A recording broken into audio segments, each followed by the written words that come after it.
It's okay, Figment, we'll get through this. You're not kicked out just yet. You still have time. Hey guys, it's Daniel, and this is my video reacting to the Epcot news that just recently came out of the D23 Expo. I figured that this would be a perfect topic to talk about, considering my ImageWorks video is basically a year old. It's one of my most popular videos, and plus I've been getting some requests to do more Disney-themed videos. In case you guys didn't know, I'm a huge Epcot fan, more specifically Epcot Center from the 1980s and the 1990s. I love researching things about it. I think it's just a beautiful theme park that represents everything I believe in and is just extremely creative and different. One of the biggest announcements to come out of the World Showcase side of Epcot is the brand new Ratatouille attraction coming to the France Pavilion. It's not replacing anything. Supposedly the attraction that is there right now will actually continue to stay there. This is just a guess, we don't know for sure. Believe it or not, this new Ratatouille attraction will actually make the France Pavilion larger. It's going to go beyond the Eiffel Tower replica. Supposedly it extends to a whole new block that'll probably have restaurants and gift shops and whatnot, but the big thing is the Ratatouille attraction. The Ratatouille attraction that's coming to this pavilion is going to be a copy of what's already in the Walt Disney Studios theme park in Disneyland Paris, and that's basically a 3D screens ride with some practical effects. Think maybe a more tame version of the Transformers or Amazing Spider-Man attraction that Universal has. I'm actually not very upset about this at all, considering already last year they added Frozen to the Norway Pavilion, and they already have characters in the Mexico Pavilion as well. I feel like this just adds to consistency. I'm not opposed to an attraction that is based off of a film that takes place in that country. Even though this definitely breaks Epcot's original rule of having no characters, they already added characters in the park a couple years after they even opened the park, so I don't see the issue with just continuing at this point, because it'll be pretty weird to have characters in some pavilions and have no characters in others. So I just feel like this will be a positive change. And plus it gives us more area in the France Pavilion. The other World Showcase news that they gave to us officially was a brand new updated version of the 360 Circle Vision film that takes place in the China Pavilion. It's all going to be done with this 360 digital camera. This new film that's currently not titled will be replacing Reflections of China, which is the Circle Vision movie that's currently there. This is obviously a welcome addition to the pavilion and definitely seems to deserve an update since the film is over 10 years old now. Yeah, nothing bad to think about with this. It's just an update to a film. Right after this, during the presentation, they said there's definitely more to come to World Showcase. Both of the presenters moved on to announcing new additions to FutureWorld, which is very concerning to me because my favorite part of Epcot is FutureWorld. I love how all the pavilions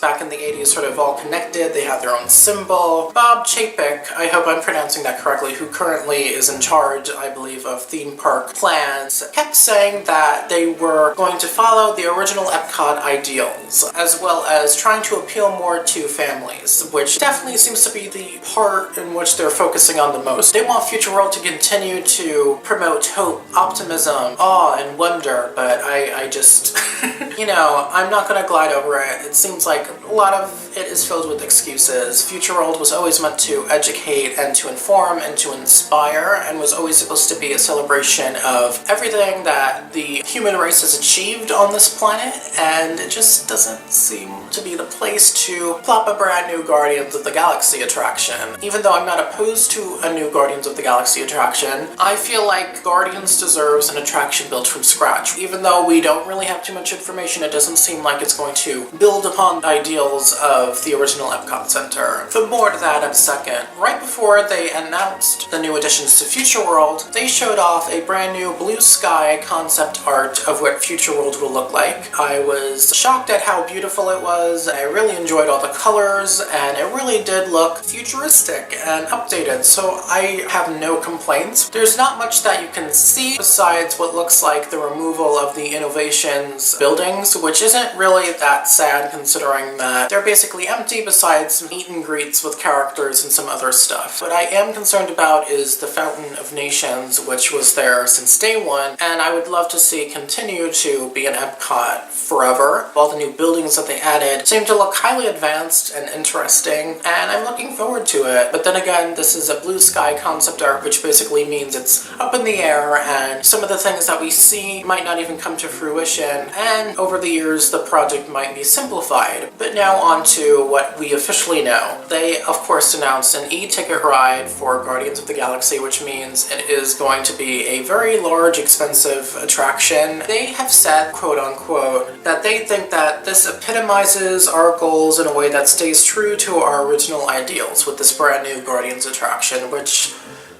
even though we don't have information, is basically BS. Is Groot gonna like teach me about energy or something? Like, what's going on with this? The picture that they gave us for this new attraction is basically just a reskinned version of the Universe of Energy building, which currently holds Ellen's Energy Adventure. I'm not opposed to that attraction being replaced whatsoever. It's very old and dated, and it's notorious for being a place for people just to go to fall asleep and have nice air condition, which is something that an attraction obviously should not represent. But other than that, it looks nice. It's just really, really sleek. It's gorgeous. And I'm happy to know that this isn't going to be a mini land like some people suspected it to be, because I feel like that would clash even more with FutureWorld. They didn't reveal too many details about this attraction. They did show a picture of what the inside will look like. Presumably, this picture is what the queue will look like, or maybe a pre-show area. You see Groot and Rocket next to this spaceship-looking thing. Seems like Gamora's in that spaceship. Like I said, I'm not opposed to a new Guardians of the Galaxy attraction at all. I'm just sort of understandably iffy of them placing it into Epcot. Now, this is the interesting part, that they try to justify the placement of Guardians in FutureWorld. They said that Peter Quill, as a child, visited Epcot Center, and they showed a funny Polaroid with him in front of Spaceship Earth in what seems like the 80s, maybe the early 90s. Bob also said that this attraction will be more timeless, more relevant, more family-oriented, and more Disney. Yes, it's more Disney because Disney owns Marvel. I don't know how Revelant Guardians of the Galaxy will be in 10 to 20 years after this first Marvel universe that we have will eventually come to a close. And it's definitely more family, but I don't know how timeless it is. And they said that this Guardians attraction will be open by Walt Disney World's 50th anniversary. Right after this, they announced that they're updating Mission Space, the attraction that's been in FutureWorld for over a decade now. It's not shocking that they're not replacing this pavilion, considering it's pretty new compared to the other stuff in FutureWorld. As a lot of people speculated, they are updating both the orange and green team parts of the attraction. One's a little bit more of a thrill ride than the other. The green team version of the ride will be simplified and will be a brand new mission revolving around flying across Earth. I'm happy that kids will be able to enjoy this ride more, because I remember Mission Space is notorious for being a bit rough. The orange side is going to get an updated film featuring Mars. I don't have issues with this because this is about space travel. It obviously has something to do with FutureWorld and our ideals, and it's definitely something that will inspire people. With updating the green team part of Mission Space, this fulfills the more family-friendly part of what they want to do with Epcot overall. Right after this, they introduced a brand new restaurant. There was a rumor that we would be getting a high-tech restaurant in the FutureWorld section. Obviously, Epcot is notorious for having a lot of places to eat, but that's obviously more directed to the World Showcase part, so I'm excited that we're getting a dining experience in the FutureWorld section, and the theming is very relevant. It's going to be adjacent to Mission Space. It's going to be a new table service restaurant, and it'll give you views of outer space, which, looking at the work, come on, it looks gorgeous. You see a little astronaut waving, and people are looking at the window, and it just seems very immersive and futuristic, and I love,